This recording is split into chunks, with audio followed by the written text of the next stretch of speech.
Hello students, welcome to my channel. You are watching me on Surendra classes. Today we are going to discuss about poetry of class 12. आज के इस video lecture में हम कक्षा 12 का poetry पढ़ने जा रहे हैं। स्टूडेंट्स, कक्षा 12 की पोएट्री में कुल 10 पोएम्स हैं। उसमें सबसे पहला हमारा है कैरेक्टर ऑफ हैप्पी लाइफ, दूसरा हमारा है द ट्रू ब्यूटी, तीसरा हमारा है ऑन हिज ब्लाइंडनेस और चौथा हमारा है from an elegy written in a country churchyard. इन चारों को मैंने पढ़ा दिया है। यदि अभी तक आपने वह चारों पोएम्स नहीं पढ़ा है तो आप वीडियो के प्लेलिस्ट से जाकर के या डिस्क्रिप्शन में जाकर के लिंक से उसको पढ़ सकते हैं। आज का हमारा पोएम नंबर 5 है ऑर्नामेंट। आगे बढ़ने से पहले आप यदि चैनल पर नए हैं तो आपका स्वागत है। आप सबसे पहले चैनल को सब्सक्राइब कर लें और सब्सक्रिप्शन बटन के बगल में बेल आइकन होगा, उसे हिट करना न भूलें, ताकि जब भी मैं वीडियो अपलोड करूं तो मेरा वीडियो का नोटिफिकेशन सबसे पहले आपके पास पहुंचे।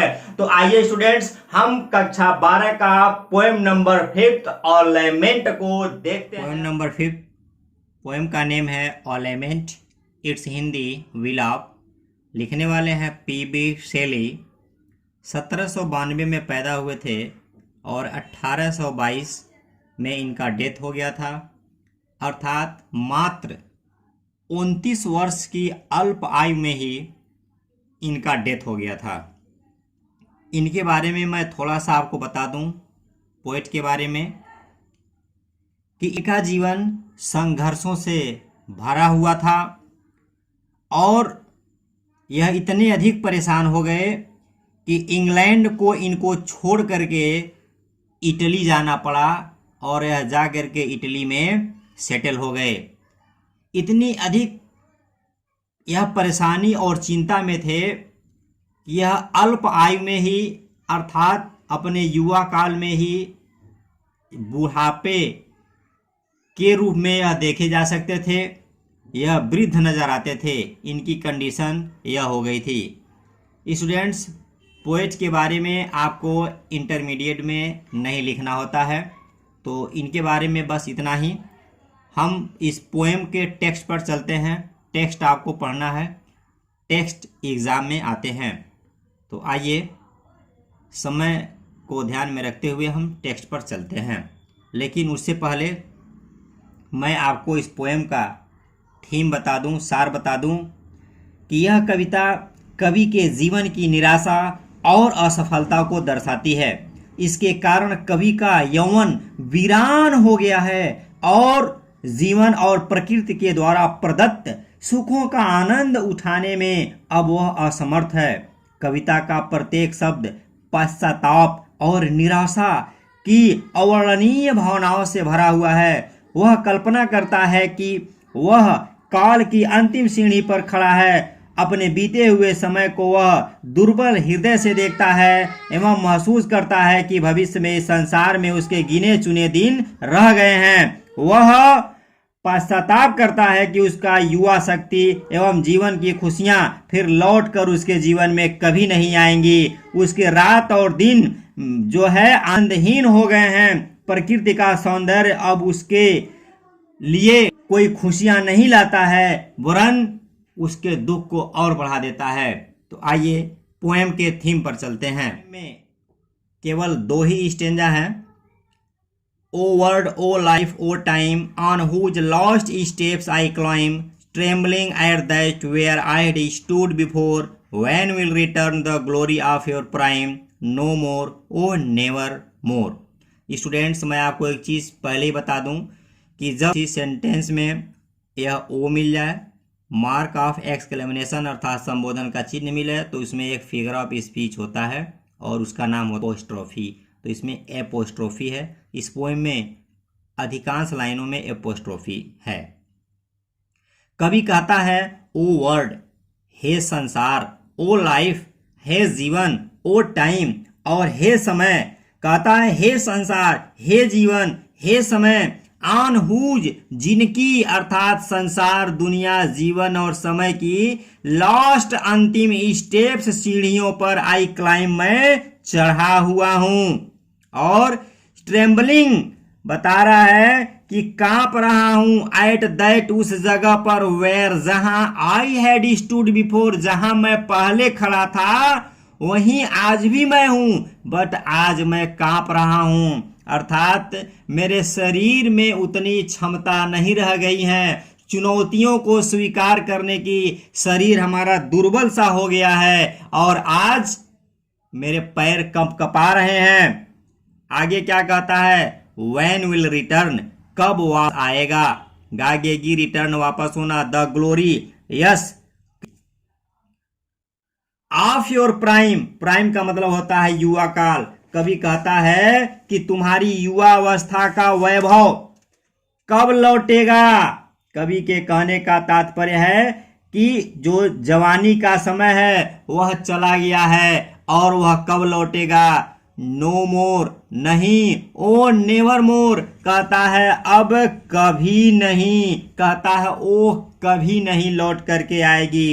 अर्थात आप दूसरे शब्दों में इसको समझ सकते हैं कि कवि अपने जीवन से निराश हो चुका है एवं अनुभव करता है कि मृत्यु उसके पास धीरे धीरे निश्चित रूप से पहुंच रही है। वह अपने जीवन की तुलना एक सीढ़ी से करता है। वह उस सीढ़ी के अंतिम क्षण अर्थात पग पर पहुंच चुका है। वह अनुभव करता है कि उसके लिए जो समय है यह समय का अंत हो गया है। कवि अपना वह समय याद करता है जब वह इस संसार में दृढ़तापूर्ण खड़े रहता था, किसी भी चुनौतियों को स्वीकार करने की क्षमता इसके अंदर थी, किंतु अब उसके पैर एक वृद्ध मनुष्य के समान कांप रहे हैं। कवि उन कठिनाइयों और कष्टों के बारे में सोचकर जो है घबराता है कि जिनका सामना भूतकाल में वह दृढ़ता के साथ करता था, आज वह उनका सामना नहीं कर पा रहा है। और अंत में कवि कहता है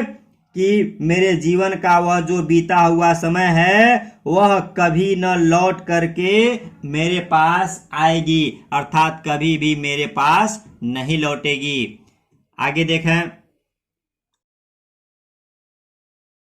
कहता है out of the day and night a joy has taken flight. Out of the day and night, कह रहा दिन और रात से, अ जॉय खुशी हैज टेकन फ्लाइट, उड़ चुकी है। कवि कहता है कि मेरे जीवन में जो दिन थे, जो रात थे, इन दिन और रात से जो खुशियां हैं वो फ्लाइट ले चुकी हैं, उनका उड़ान हो चुका है। अब मेरे जीवन में मेरे पास खुशियां नहीं है। दिन और रात जो है उदास एवं आनंद। स्प्रिंग, स्प्रिंग का मतलब हमारा बसंत ऋतु होता है, एंड समर ग्रीष्म ऋतु, एंड विंटर जाड़े की ऋतु, और सफेद बर्फ वाली बहुत ठंडी।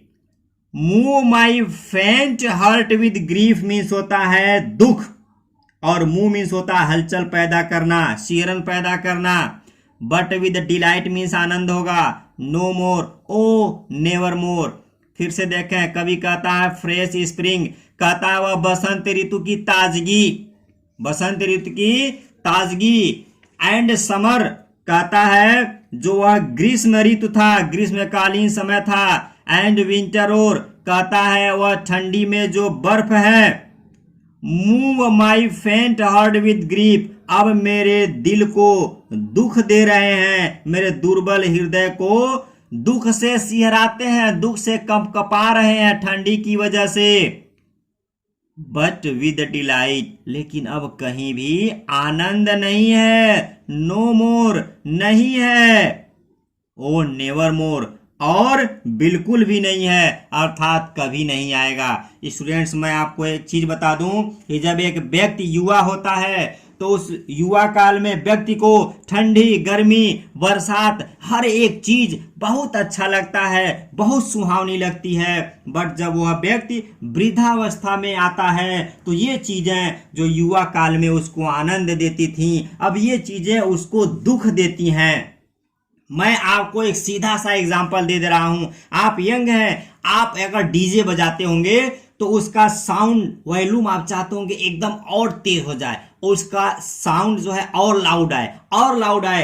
आप कभी किसी वृद्ध इंसान को उसके पास खड़ा करके उतना तेज साउंड के साथ बजाइए, देखिए उसे जरूर दुख होगा। वह व्यक्ति उस चीज से हटना चाहेगा, वहां से जो है भागना चाहेगा। तो जब इंसान वृद्ध होता है तो उसे इन चीजों में आनंद नहीं आता है, वह अपने वृद्धावस्था से परेशान रहता है।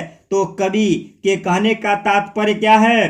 कहता है कि जो बसंत ऋतु की सुंदरता थी, जिस बसंत ऋतु में हर चीजें चमक रही थी, ग्रीष्म काल का जो मौसम था जो कुहासे से भरी हुई थी, शीत ऋतु में उसे कोई आनंद नहीं दे रहा है। आज प्रकृति की सुंदरता जो भूतकाल में उसे आनंद प्रदान करती थी, अब उसके दुख एवं निराशा को बढ़ा रही है। उसके हृदय में हर्ष एवं रोमांच के बदले में वह दुख को बढ़ा रही है। तो स्टूडेंट्स, यह इस छोटे से पोएम का हिंदी में समरी था। मैं आपको इसका थोड़ा सा इंग्लिश में समरी बता दूं, आप इंग्लिश में समझ जाएं।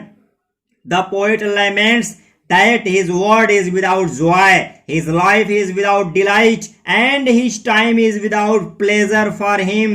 He has to come on the last steps of his life. He had been firm and strong one, but now he is trembling with weakness. In the end, the poet feels that he will never again get back the lost joys of his youthfulness. Again, we can say that the poet feels joy neither in the day nor in the night. Joy has left him. Fresh is season of spring, summer, and snowy winter come and leave, but give him no delight. These seasons give him only grief, and the poet feels that it will never return anymore in his life, means the prime of his time. तो students, आज के video में बस इतना ही। पुनः हम अगले video में अगले पोएम, अगले लेसन के साथ हाजिर होंगे। तब तक के लिए अलविदा।